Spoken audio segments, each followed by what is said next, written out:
오늘 우리가 함께 볼 하나님의 말씀은 신명기 8장 1절부터 3절입니다. 신명기 8장 1절부터 3절까지 말씀 제가 봉독하겠습니다.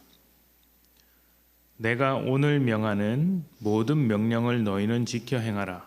그리하면 너희가 살고 번성하고 여호와께서 너희의 조상들에게 맹세하신 땅에 들어가서 그것을 차지하리라. 내 하나님 여호와께서 이 40년 동안에 내게 광야길을 걷게 하신 것을 기억하라. 이는 너를 낮추시며 너를 시험하사 내 마음이 어떠한지 그 명령을 지키는지 지키지 않는지 알려 하심이라.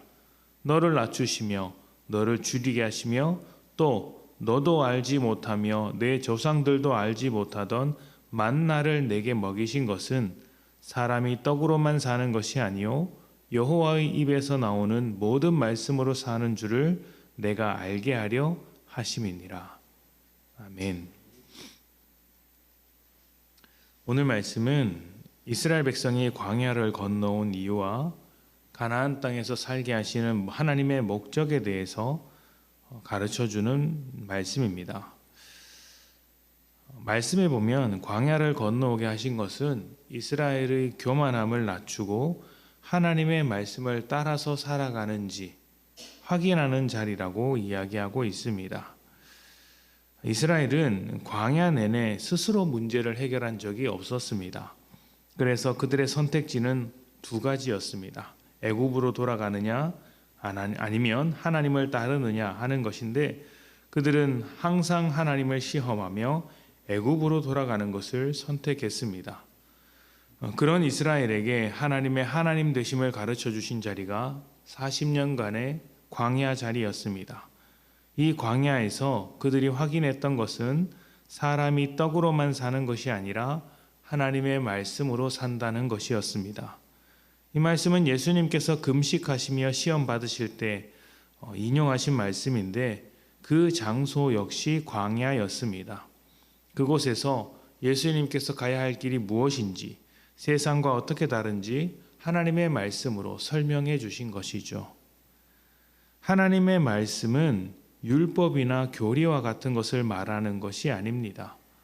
우리가 누군가와 대화를 하면 그 말을 곧이곧대로 들을 때도 있지만 그 말 속에 담긴 의도를 파악해야 될 때도 있지 않습니까? 하나님의 말씀도 그렇습니다. 하나님의 말씀에는 의도와 목적이 있고 그것이 우리 중심에 있을 때 하나님께서 창조하신 모습에 하나님의 형상으로서 참된 사람의 모습이 나타난다고 할 수 있겠죠. 자, 그렇다면 떡은 무엇이겠습니까?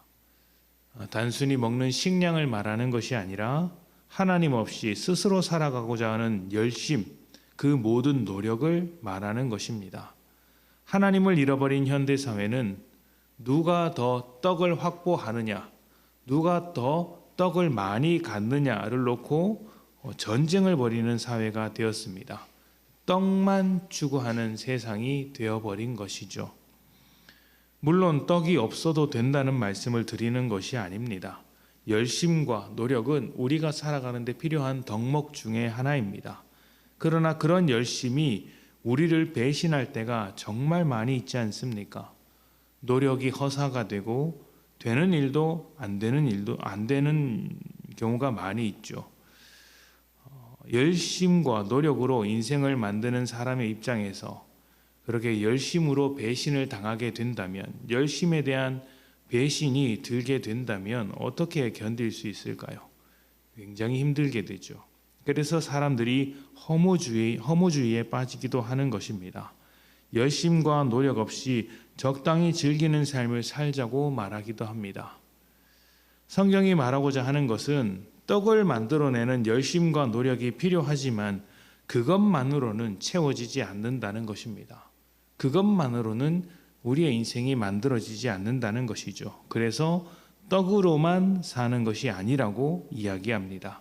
이것은 하나를 얻으면 하나를 포기해야 한다라고 말하는 것이 아니라 둘 다 필요한 것이지만 무엇이 중심에 있느냐, 무엇을 추구하느냐, 무엇이 우리의 삶을 이끌고 가야 하느냐 하는 문제입니다. 떡을 추구하며 떡이 이끄는 삶을 살아갈 것인가? 하나님을 바라보며 하나님께서 이끄시는 삶을 살아갈 것인가? 떡이 주는 가치로 만족할 것인가? 하나님의 가치를 따라 풍성한 삶을 만들어 갈 것인가 하는 문제인 것입니다.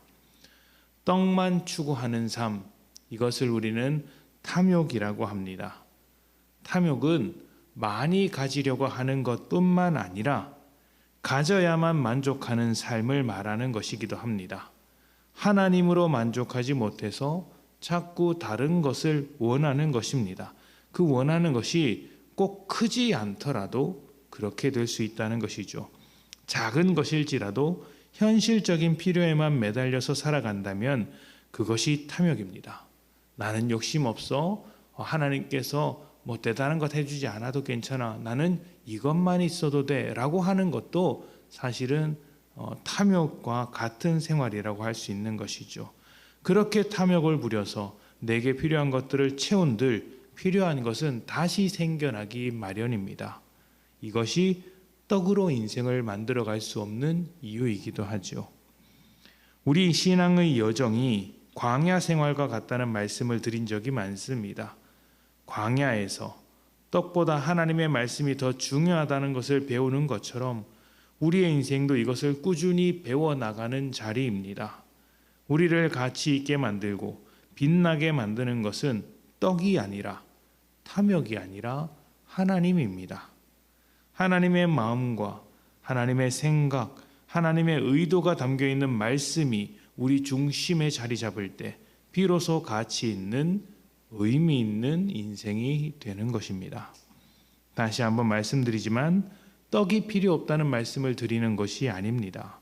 열심과 노력은 중요한 것입니다. 그러나 떡이 인생의 전부가 아니라는 점을 명심하십시오. 더 중요한 것이 있습니다. 하나님과 함께 그 중요한 것을 발견하시고 붙잡으십시오.